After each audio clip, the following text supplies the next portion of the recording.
Ehtiyatlı ol.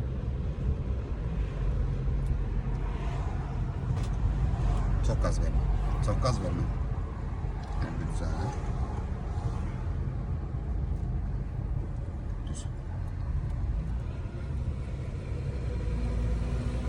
Ehtiyatla.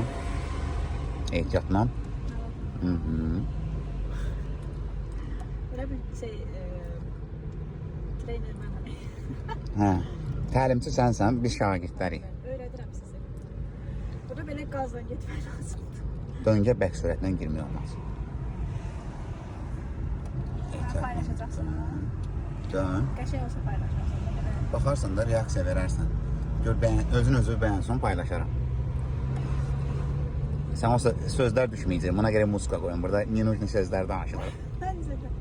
Mənə atarsan mən muzika qoyaram. Qəşəng. Özüm də pis deyirəm, narahat olma. 1.50 sürən kimi hamı tələbələr deyir ki, niyə tələbə 1.50 sürür? Araşdırıb belə. Hə, sənə. Belədir.